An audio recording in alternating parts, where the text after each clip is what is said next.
एकादश स्कंदामध्ये या अवताराला आल्यानंतर या भूमीवर भार झाला. तो भार कमी करत करत परमात्म्याने आपल्या कुळातही जे अनुकूल नाहीत, जे योग्य नाहीत, त्यांचा जमिनीला भार होऊ नये म्हणून परमात्म्याने काय व्यवस्था केली. काय व्यवस्था केली? काही साधू महात्मे आपल्या कुळाचा उद्धार व्हावा याकरिता गावाजवळ आणून ठेवले होते. त्या साधू महात्म्याची मस्करी करायची, विनोद करायची सगळ्या परमात्म्यांच्या मुलाला इच्छा झाली.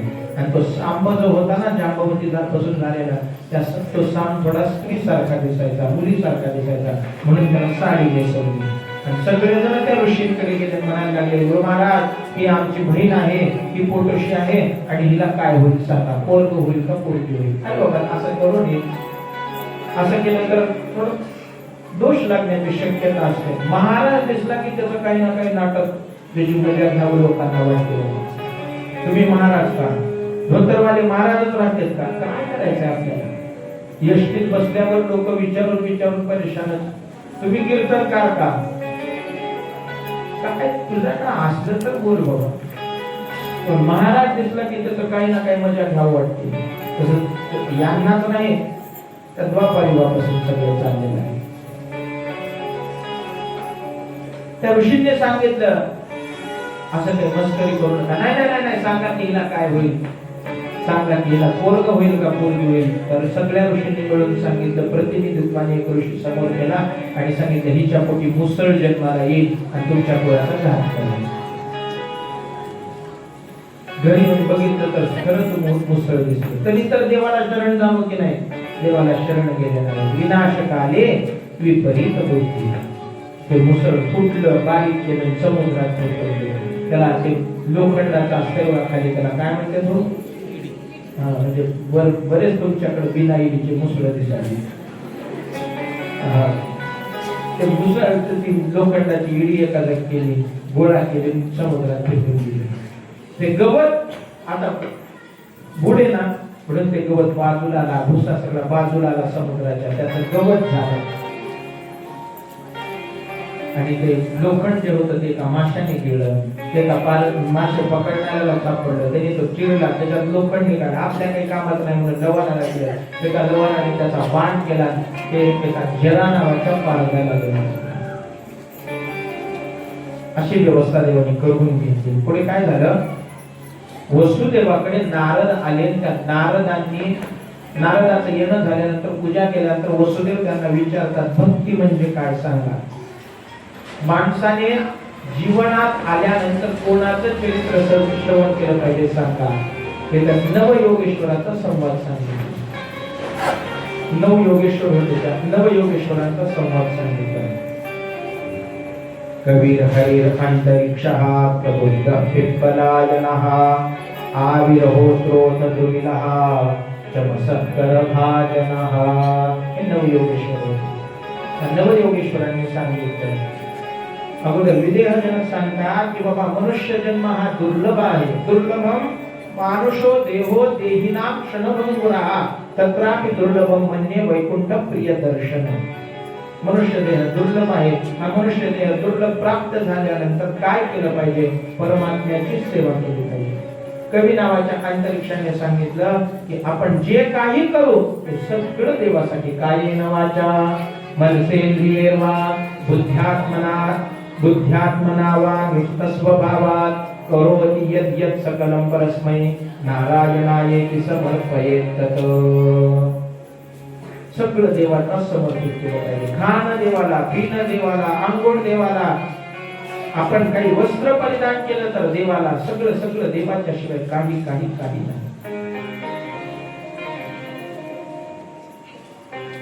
पुढे मायेतून ओलांडून जाण्यासाठी काय करावं हे सगळं चरित्र सांगितलं. उद्धवाला ज्ञान सांगितलं. दत्तात्रयाने 24 गुरु केले. ते 24 गुरु ते काय काय होते काय काय नाही ते सगळं सांगितलं. काय आहे ते काही उपयोगाचं नाही, त्याच्यापासून काही ना काही तत्व आपल्याला मिळतंय हे ध्यान घ्या. कोंबड्याला गुरु केलं, वेश्येला गुरु केलं, एका मुलीला गुरु केलं. वेश्येला गुरु का केलं? कारण तिने आशा टाकून दिली म्हणून तिला गुरु केलं.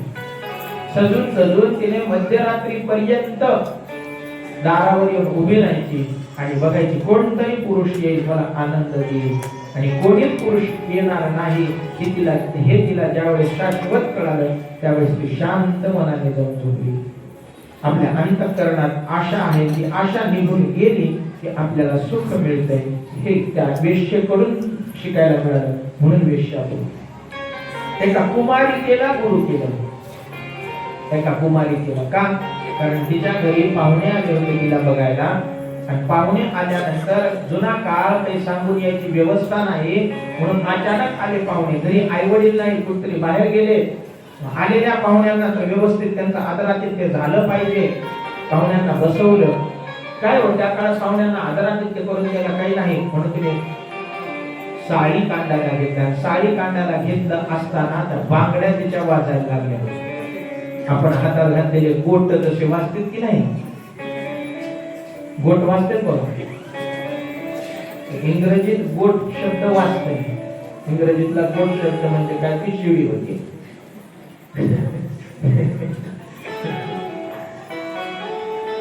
बांगड्या तिथं ठेवल्यामुळे त्या वाजायला लागल्या.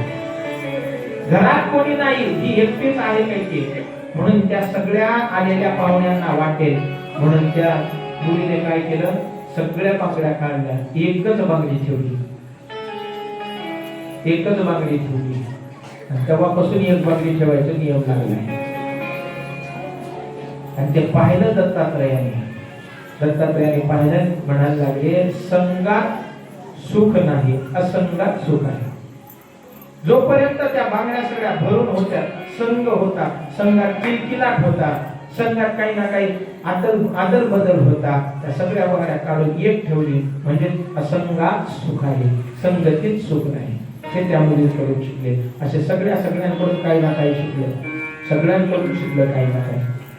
हे सगळं चरित्रभाग सांगितला. परमार्थाचं निरूपण केलं. भागवत धर्म काय हे सगळं चरित्र सांगितलं. आणि हे सगळं चरित्र सांगून उद्धवाला सांगितलं तुम्ही आता इथं राहू नका. उद्धव बद्रिक आश्रमात निघून गेले आणि एका पर्व काळावर परमात्म्याने सगळ्यांना प्रभास क्षेत्राला नेलं. समुद्र त्या द्वारकेमध्ये यायला लागला. आता समुद्र द्वारकेला बुडवतो काही ती देवाला जाणीव झाली. सगळ्या यादवांना घेतलं, प्रभास क्षेत्राला नेलं आणि तिथं पुण्य काहीतरी यांच्या हातून घडावं म्हणून देवाने पूजा वगैरे केली, दान धर्म वगैरे केला आणि सगळं बोलण्यात सगळे जण मद्यप्राशन केले, आंबेय पान केलं. त्यावेळेस सगळ्यांनी बोलण्यात युद्ध चालू झालं. आपापसात युद्ध झालं आणि आपापसात युद्ध झाल्यानंतर शस्त्र अस्त्र सगळे संपले आणि शस्त्रास्त्र संपल्यानंतर एका यादवांनी तिथलं ते गवत घेतलं, त्या मुसळापासून निर्माण झालेलं गवत घेतलं आणि एकाच्या डोक्यात मारलं, तिथे मरायला लागले. मग सगळ्यांनी ते गवत घेऊन एकमेकाला मारणं चाललं. मरायला लागल्यानंतर बलराम दादा म्हणजे आता काही तथ्य नाही राहणार, आपण निजधामाला जावं. पण शेवटी सोमनाथाच्या तिथून निजधामाला बलराम दादा गेले. परमात्मा तिथून बऱ्याच दूरवर एका जंगलात कदंबाच्या वृक्षाखाली पहुडलेले असताना एका पारध्याला गुडघ्यावर पाय ठेवून देव बसलेले होते. त्या जला नावाच्या पारध्याला हरणासारखं ते मुख दिसलं म्हणून त्याने बाण मारला, देवाच्या अंगठ्याला लागला. आणि ते आपण मारलेली शिकार आपण घेतली पाहिजे म्हणून तो पारधी जवळ गेला तर देव आहे. देवाचा सारथी दारू परमात्म्याला शोधत त्या ठिकाणी आला. तो रडायला लागला. दारुकाला सांगितलं रडू नकोस, माझ्या निजधामाला जाण्याची वेळ आली. जला नावाचा पारधी, मी अपराधी आहे देवा, मला काही ना काही दंड द्या. त्यांनी म्हणायला लागले निजधाम गमन करण्यासाठी तुझी मला मदत झाली म्हणून देवाने त्याला आशीर्वाद दिला. आणि देवाचं निजधाम गमन कसं असतंय काय नाही हे पाहावं म्हणून सगळ्या आकाशात सगळे देव देवता येऊन थांबले. देवदेवता येऊन थांबले. पाहावं देवाचं निजधाम कसं आहे. एवढ्यात लख प्रकाश पडला आणि देव निजधामाला गेले. देव निजधामाला गेले म्हणजे आपला वारकरी संप्रदाय देव पंढरपूरला आले म्हणतात. वारकेचे केणे आले याची ठाया पुरे भक्त राया सोजवी पंढरपूरला आले. हा चरित्र भाग सांगून इथं 11 स्कंद संपतोय. 12 स्कंदाचे चरित्र भाग पाहायचा आहे. थोडं भजन करा. विठ्ठल माझा माझा माझा माझा माझा विठ्ठल माझा मी विठ्ठलाचा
यदुवंश विभूषणे कस्य वंशोद्भवत् पृथिव्या मे तदा चक्ष्व मे मुने.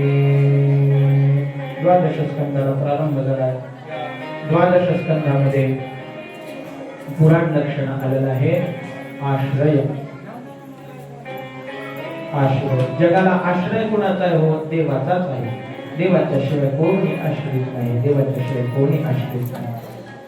म्हणून पुढे या कलियुगामध्ये परमात्म्याच्या नंतर कोणते कोणते साधू महात्मे झाले, कोणते कोणते राजे झाले, हे सगळं सांगितलं. कलियुगामध्ये काय श्रेष्ठ आहे हे सगळं सांगितलं. कलियुगात काय श्रेष्ठ आहे, कोणते कोणते राजे, सगळे सगळे त्या राजाचं वर्तन काय आहे, सगळं सगळं सगळं सगळं सगळं सांगितलं. सगळं साधायचं असेल तर कलियुगामध्ये एकच आहे देवाचं नाव. कलेर दोष निधे राजन नस्ति हे को महान गुणः कीर्तना देव कृष्णस्य मुक्त संग परम व्रजे.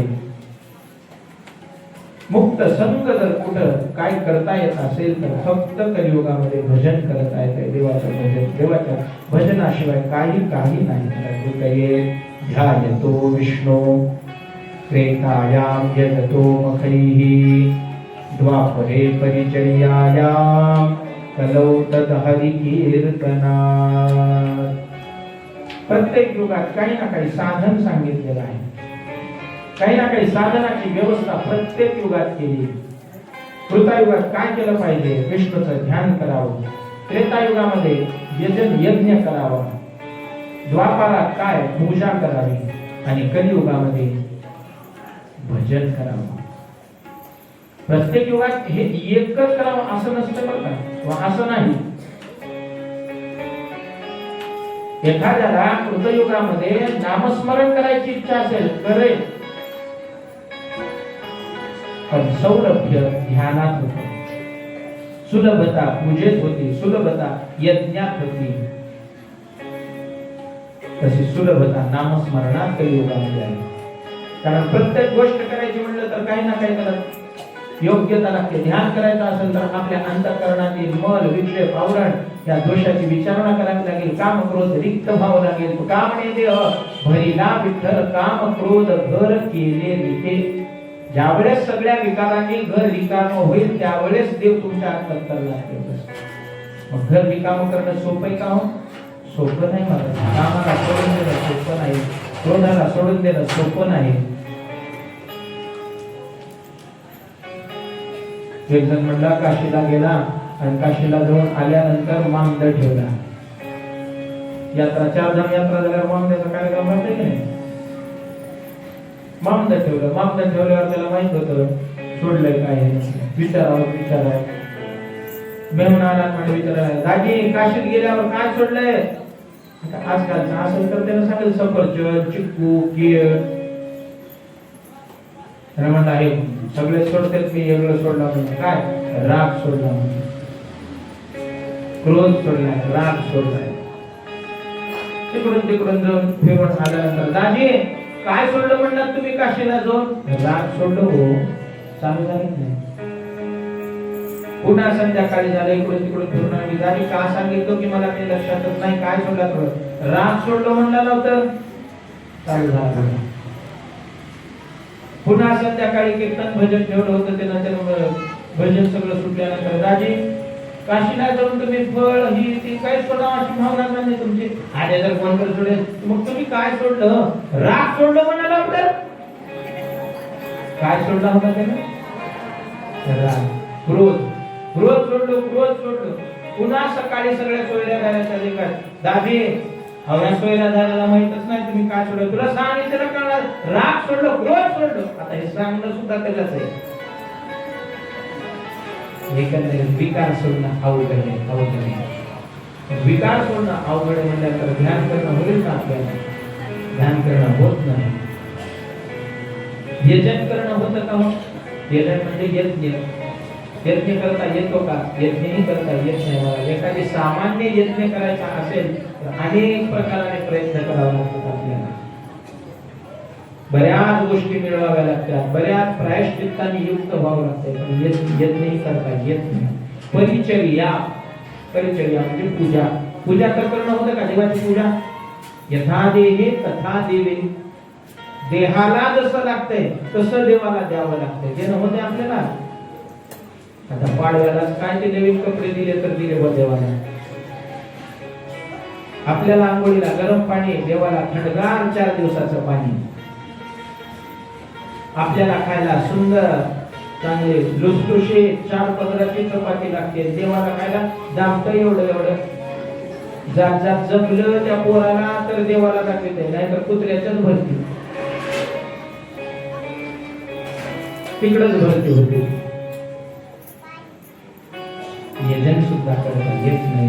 अशा सगळ्या परिस्थितीचा विचार करून शास्त्र सांगतंय पुराण सांगतं, इतिहास सांगतं, साधू महात्मे, संत महात्मे, परमात्म्याने व्यवस्था लागले की तुम्ही काय केलं पाहिजे हो.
कलियुगामध्ये भक्त भजन कीर्तन करावं, त्याच्यानेच परमात्म्याची प्राप्ती आहे.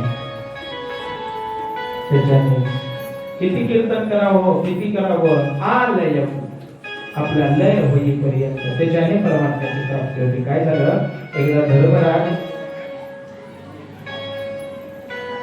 आपल्या 4 भावाला 4 दिशेला पाठवलं, सांगितलं काहीतरी जगाचं आश्चर्य काय आहे हे घेऊन मला सांगा.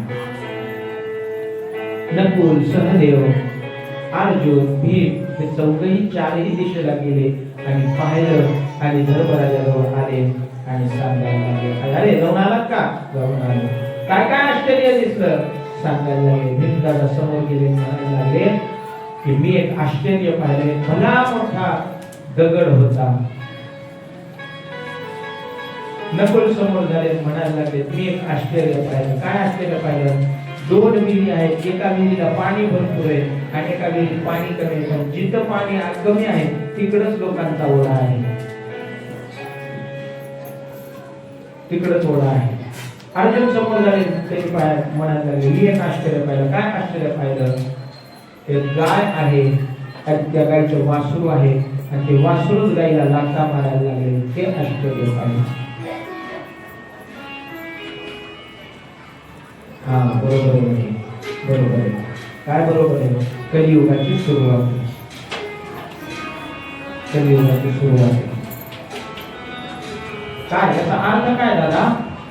तुला तुझे पाहिलास ना 2 विहिरी आहेत आणि एका विहिरीत पाणी भरपूर आहे, एका विहिरीत पाणी कमी आहे.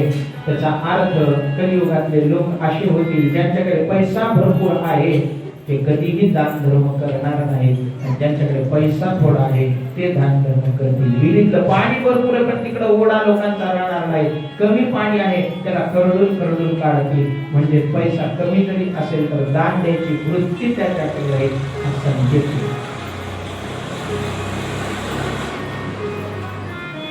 गाय होती, गायला वासरू तिचं लाथा मारायला लागलेला दिसत. हो म्हणजे बरोबर आहे, कलियुगात असंच होईल. काय होईल?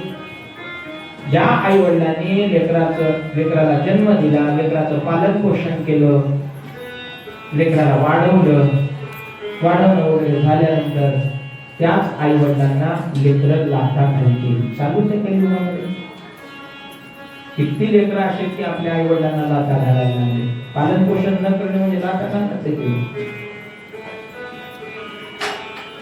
आणि भीमा तू जे बघितलास ना की मोठा डोंडा आहे आणि ते एका गवताच्या पाचीला अडकलेला आहे, हे म्हणजे एवढे महान जरी दोष असले तो जर धोंडा पडला, घरडत आला तर गाव सगळे चिरडून जाईल.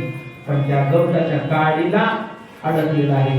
म्हणजे महान दोषयुक्त जरी जीव असला, मनुष्य असला तरी सुद्धा त्याला एवढ्या सगळ्या दोषातून मुक्तता मिळवायचं कारण म्हणजे कोणतं आहे? एक नाम आहे. नाम संकीर्तन साधन पैसोते जडतील पापे जन्मांतरे. असं नाम आहे, नाम आहे. म्हणून ते नाव आपण घ्यावं. कलियुगामध्ये ते सांगितलं. राजाला 4 प्रकारचे प्रलय सांगितले.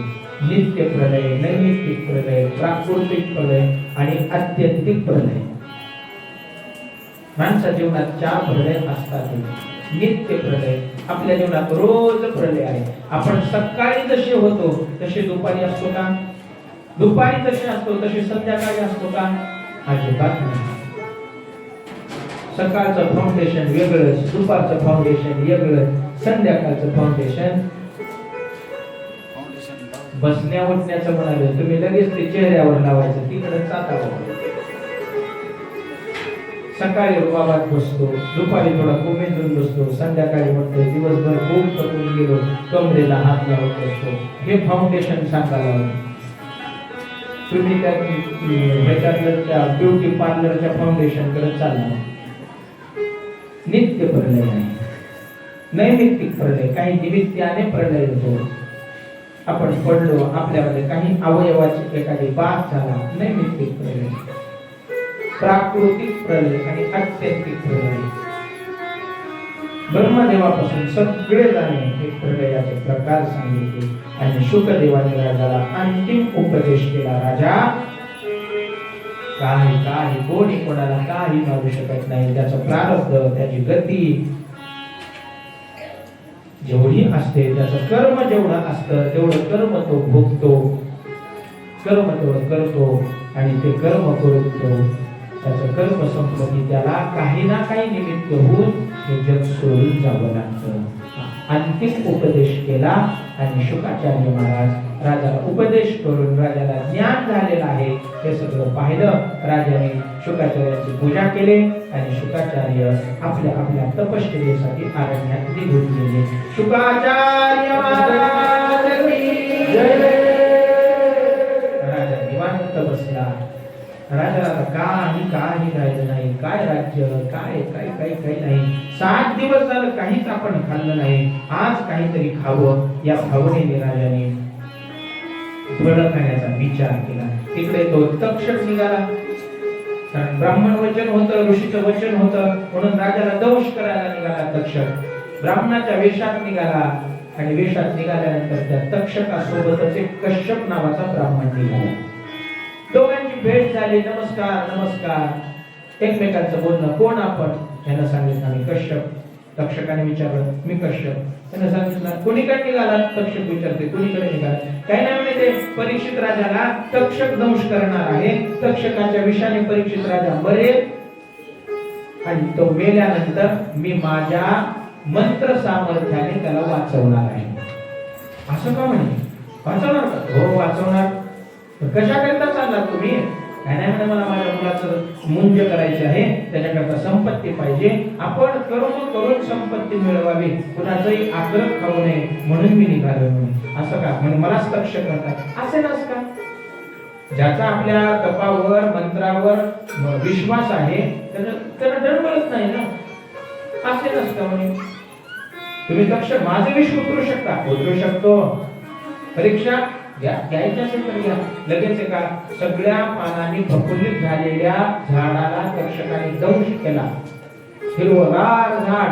तक्षकाने दंश केल्या त्याची रांगोळी झाली. तक्षकाने लगेच सांगितलं याला आता पूर्ववत करा. पण कश्यपाने लगेच अभिमंत्रित जेल केलं, पाणी केलं आणि त्या राखेवर टाकल्याबरोबर पुन्हा जशास तसं दारू तिथं उभं राहिलं. अरे बापरे म्हणला आपल्याला कोणीतरी शेरास सवाशन आहे. पण जगात असतंय शेरास सवाशन. कशा करता चालला? तुम्हाला संपत्ती मिळवायची ना, तुम्हाला इथं संपत्ती दिली तर चालेल का? चालेल म्हणे मला काही जायचं नाही समोर. लगेच तक्षक पाताळात गेले आणि पाताळातून संपत्ती काढली त्या कश्यपाला दिली. तक्षक तिथून बाहेर गेला. कश्यप वापस गेला. तक्षक समोर निघाले आणि तक्षक राजासमोर गेले. राजाने तक्षकाचं स्वागत केलं. काही जण म्हणतात त्या बोर खात असताना त्याच्यातून आळीच्या रूपाने आला म्हणून. कशाच्या रूपाने देवा? तक्षक त्या राजाजवळ गेला आणि तक्षकाला पाहिल्याबरोबर राजाने ओळखलं आणि हात जोडले. यामुळे महाराज मी आपलीच वाट पाहत आहे. आपलीच वाट पाहते म्हणल्यानंतर तक्षक आपल्या मूळ रूपात प्रगट झाला. राजाला दंश केला आणि तिथून तक्षक निघून गेला. राजाला दंश केल्या केल्या राजाचं शरीर काळवंडलं आणि राजाच्या हृदयातली ज्योत परमात्म्यात विलीन झाली. राजाचा उद्धार झाला. गोपाल कृष्ण भगवान राजाचा मुलगा जन्मेजय त्याने उत्तर क्रिया केली आणि उत्तर क्रिया करून त्या जन्मेजयाने सर्प सत्र मांडलं. माझ्या वडिलांना साप चावून मरावं लागले. आता हे सापाची जातच संपवतो, सगळे साप मारून टाकतो म्हणून यज्ञ करायला लागले. सगळे साप येऊन पडायला लागले. 2 दिवस झाले, 3 दिवस झाले. तो मुलगा विचारतो जन्मेजय म्हणे जो आला पाहिजे तो येत नाही, नाही तेच मरायला लागले, निष्पाप मरायला लागले. या तक्षकाने इंद्राची मदत घेतली होती. मग इंद्राची मदत म्हणाले इंद्रासहित तक्षकाला जाळून टाका. इंद्रासहित तक्षकाला जाळून टाकायचं म्हटल्यानंतर इंद्राचा जप चालायला लागला. इंद्राचा हवन करायला लागल्यानंतर इंद्राचा आसन डळमळीत होत असताना इंद्र ऋषींकडे आपल्या गुरूंकडे गेला. गुरु देवता वगैरे घेऊन त्या जन्मेजयाकडे आले आणि जन्मेजयाला सांगायला लागले कोणी कोणाला मारत नसते, ज्याच्या त्याच्या प्रारब्धामुळे जो तो व्यक्ती मरत असतो, म्हणून तू सर्पसत्र थांबव. जन्मेजयाला समजून सांगितलं, सर्पसत्र थांबवलं. अशी सगळी कथा सुत शौनकाला सांगायला लागले. पुढे मार्कंडेयाचं चरित्र सांगितलं, सगळ्या पुराणाचे लक्षण सांगितले, सगळ्या पुराणाची श्लोक संख्या सांगितली आणि शेवटी एका अध्यायातून भागवताची सगळी अवतरणिका सांगितली. आणि शेवटच्या अध्यायात परमात्म्याचं ध्यान कसं करावं, परमात्म्याचं ध्यान करावं, का करावं, कारण देवच सगळं सोडवणार आहे, ते सगळं चरित्र भाग सांगून इथं भागवत कथा संपवली. त्याच्यात शेवटी मंगलाचरण केलं आणि भागवत कथा ऐकल्यानंतर शेवटचे 2 श्लोकातून परमात्म्याला विनंती करायचे, यातून जे पुण्य उत्पन्न होईल त्या पुण्याच्या बळावर जेव्हा आम्हाला माणसाचा जन्म दे आणि माणसाचा जन्म देऊन आमच्या मुखामध्ये तुझंच नाव ठेव, अशी प्रार्थना शेवटच्या 2 श्लोकात करायची असते. ते 2 श्लोक सर्वांनी म्हणायचे असतात. जे ज्या ठिकाणी आहेत त्या ठिकाणी हात जोडावं. मी आपल्याला थोडा थोडा श्लोक सांगतो, आपण थोडा थोडा माझ्या पाठीमागे तो श्लोक म्हणायचा आहे. भवे भवे यथा भक्तिः पादयोः तव जायते तथा पुरुष्व देवेश नाथस्त्वन्नो यतः प्रभो नाम संकीर्तनं यस्य सर्व पाप प्रणाशनम् प्रणमो दुःख शमनः तन्नमामि हरिं परं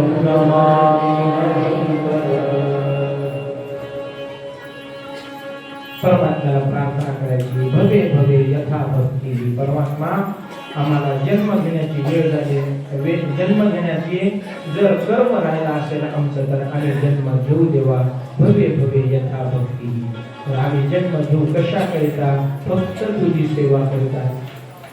घेईन मी जन्म यासाठी देवा. घेईन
हरिनाम कीर्तन संतांचे पूजन घालून महाद्वारी बस एवढ्यासाठीच देवा आम्हाला जन्म दिला. आम्हाला जन्म वारंवार दे देवा, आम्हाला मुक्ती नको, आम्हाला पुन्हा पुन्हा पुन्हा पुन्हा जन्म दे. कशाकरिता? फक्त जन्म जन्मांतरी तुझाची अंकिला करोनी विठ्ठला दास ठेवी. पुन्हा पुन्हा जन्म दे पण तुझा दास होऊ दे. ही प्रार्थना करायची. ही प्रार्थना करून देवाला सांगायचं तुझंच नाव आमच्या मुखामध्ये ठेव. का? कारण ते तुझं नाव काय करतं? सगळ्या पापाचा नाश करतं, तुला सगळ्या दुःखाचा नाश करतं आणि तुझं परम तत्व परम पद प्राप्त करून देणारं असं तुझं नाव आहे. अशी देवाला प्रार्थना करायची असते. कथा संपल्यानंतर ही देवाला विनंती करायची असते. अशी विनंती आपण सर्वजण मिळून देवाच्या चरणी करू. कथा भाग सगळा संपला. अत्यंत सुंदर रूपात आपण सर्व ग्रामवासियांनी मिळून ही कथा केलेली आहे. सुंदर सुंदर छान कथा. नियोजन खूप सुंदर, भरपूर. पहिल्या दिवसापासून आज आपण 7व्या दिवसापर्यंत भरभरून प्रेम परमात्म्याचं स्वीकारलं. देवाची कथा दिव्य आहे. देवाची कथा परम भाग्यवान आहे आणि ती परम भाग्यवान कथा आपण आपल्या कानावर रोज ऐकली किंवा मला माझ्या मुखाने उच्चार करण्याची वेळ आणून दिली. थोडं बसा करा. आता तुमचं सांगा कोणा बोलतो. थोडं बसा, मी बोलतो. 2 मिनिटं बसा. अत्यंत सुंदर. आपल्यालाही कथा करणारे भरपूर मिळत असतील, पण काय काय न जाणो आपल्या सर्व ग्रामवासियांच्या वतीने माझी निवड आपण केली. त्याने तेवढे धन्यवाद आपल्याला केले आहे. त्याच्यामध्ये मी कथा करावी याकरिता आमच्या बेंगलोर संस्थानचे सर्व शिष्यमंडळी, त्यात अग्रगण्य नाव घ्यायचं म्हटलं तर आमचे विजू सावकार असतील, आमच्या सावित्रा काकू असतील, आमचे बालाजी भाऊ असतील, भगवत भोकुंडे असतील, रामेश्वर महाराज असतील. या समोर होऊन या व्यक्तीने फक्त माझं नाव सुचवलं, पण त्यांच्या पाठीमागे आपण सर्वजण आहात. त्यांचे नाव मला माहिती म्हणून मी नाव घेतले. पण आपण सर्वांनीच माझ्याकडे ती जबाबदारी सोपवली, म्हणून परमात्म्याचं गुणगायन मला माझ्या मुखाने करता आलं. काय रे? देवाची कथा एकट्यात सुद्धा करता येते आणि देवाची कथा सगळ्यामध्ये सुद्धा करता येते. पण एकट्यात करण्यात जो आनंद आहे किंवा एकट्यात करण्यामध्ये आनंद तेवढा मिळत नाही, पण सगळेजण मिळून करण्यामध्ये भरपूर आनंद मिळतो. म्हणून आपल्या सर्वांच्या वतीने या कथेचं नियोजन करण्यात आले. व्यष्टी परमार्थ आणि समष्टी परमार्थ असे एक शब्द आहेत. परमार्थ एकट्याने सुद्धा करता येतो आणि परमार्थ सामूहिक सुद्धा करता येतो. पण व्यष्टी परमार्थामध्ये वैयक्तिक एकाचं कल्याण होईल आणि समष्टी परमार्थ करण्यामध्ये कल्याण तर आहेच आहे, पण पुण्य द्विगुणित मिळतं. आपण जेवढ्या संख्येने ही कथा ऐकली तेवढ्या संख्येने पुण्य आपल्याला मिळते. एकाने कथा ऐकली तर 1 रुपया पुण्य मिळेल, पण तीच कथा 100 जणांनी जर ऐकली तर 100 पटीने पुण्य मिळतं. म्हणून सामूहिक कथा करण्याचं नियोजन केलं जातं. का बोलवायचं सगळ्यांना आपल्याला? हो, का बोलवायचं? कारण आपण कथा ऐकण्याने आपल्याला तर पुण्य आहेच आहे, पण आपण कथा ऐकल्यामुळं जो बोलवतो, जो सांगतो, बोलवणाऱ्याला सुद्धा अर्ध पुण्य आणि सांगणाऱ्याला सुद्धा अर्ध पुण्य मिळतं. म्हणून चला चला म्हणलं जातं, या कथा ऐका म्हणलं जातं.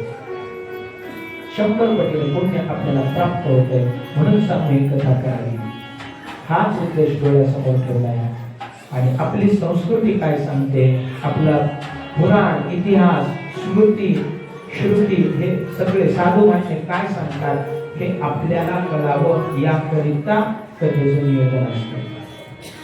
अशी दिव्य कथा आपण सर्व ग्रामस्थांनी गेली, सगळ्यांना द्यावे तेवढे संख्येने थोडे आहेत. आमची सावित्रा काकू असतील, विजू सावकार असतील, बबन भाऊ गुड्डे असतील, बालाजी भाऊ मोरे असतील, त्यांनाही पुन्हा पुन्हा धन्यवाद देतो.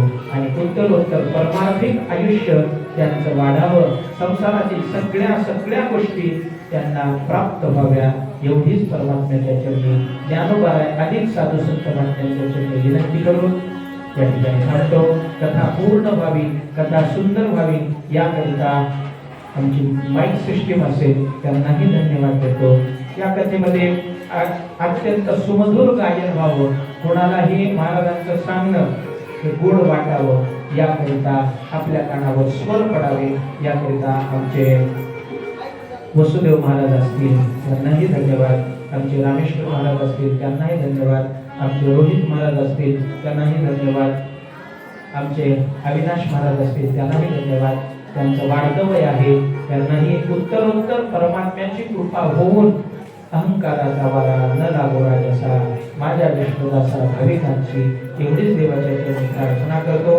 आणि मी माझ्या वाणीला पूर्ण विराम देतो. जे काही कथेमध्ये योग्य वाटलं ते माझ्या गुरु महाराजांचा आशीर्वाद आहे असं समजा, जे काही अयोग्य वाटलं असेल ते माझ्या वाणीचा दोष समजा. बोलत असताना शब्द कोणाला आवडले नसतील ते तुम्ही बसणारच आहे, माझे शब्द मला वापस द्या, पण त्यातून कुठलाही रोष आपल्या अंतःकरणात बाळगू नका. योग्य शब्द असतील आपल्या जीवनात आत्मसात करा, त्याच्याने आपलं कल्याण होईल. एवढंच साधू महात्म्य सांगून ग्रंथ समाप्तीच्या निमित्ताने आमची परंपरा अशी सांगते, अगोदर परमात्म्याचं नामस्मरण करायचं, त्याच्यानंतर ग्रंथ पूजन होईल, वक्त्याचं पूजन होईल, त्यानंतर साधू संतांचं नामस्मरण होईल, आरती होईल. सगळ्यांनी सगळ्या कार्यक्रमाला शांत मनाने बसायचं.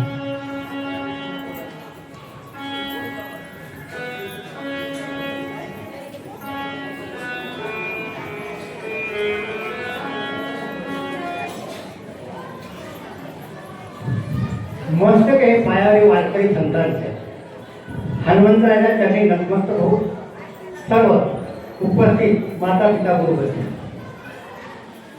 आज 7 दिवसापूर्वी गणेश महाराज आष्टीकर यांच्या अमृतवाणी भागवत कथा आपण श्रवण करीत आहोत.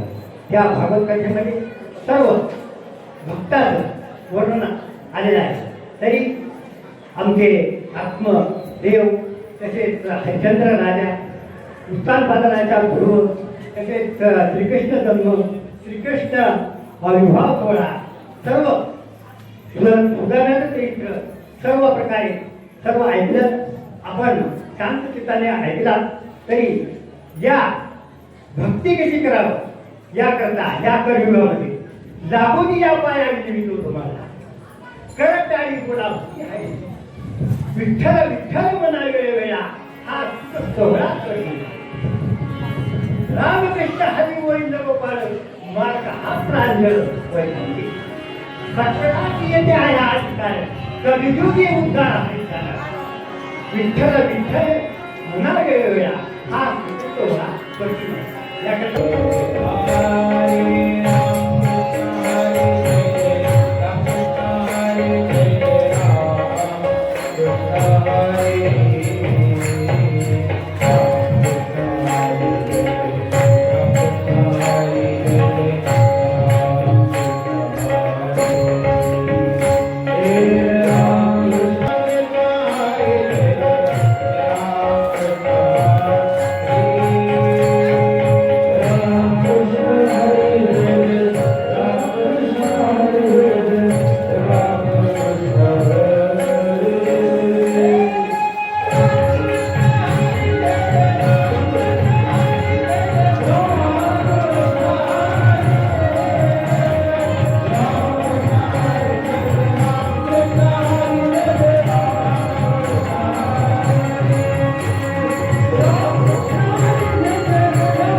वा वा बसून घ्या यानंतर जन्मपूजन होईल.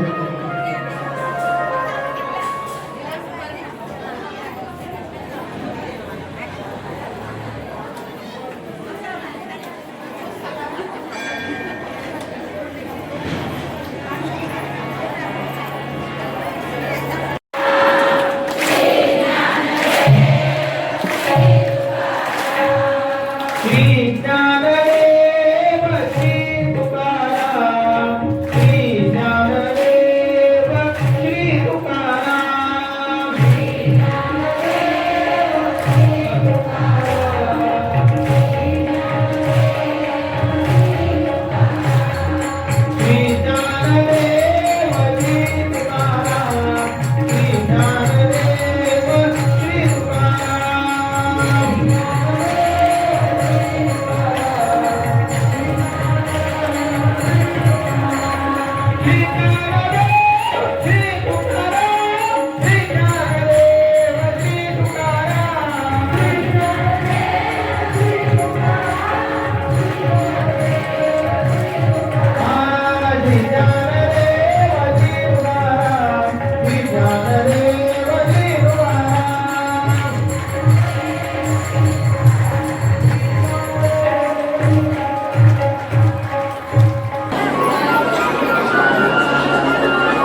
आरती होईल.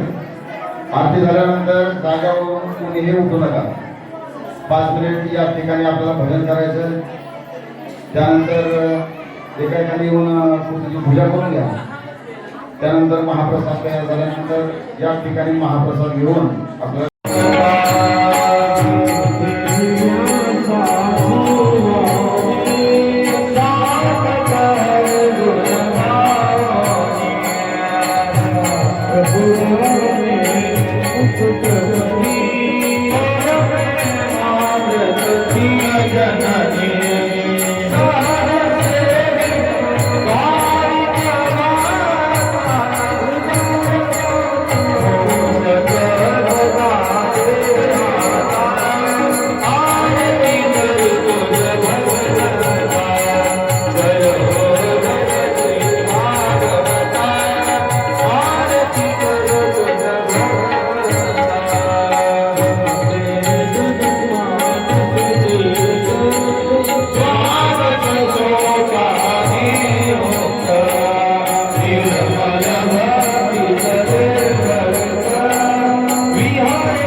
Bye.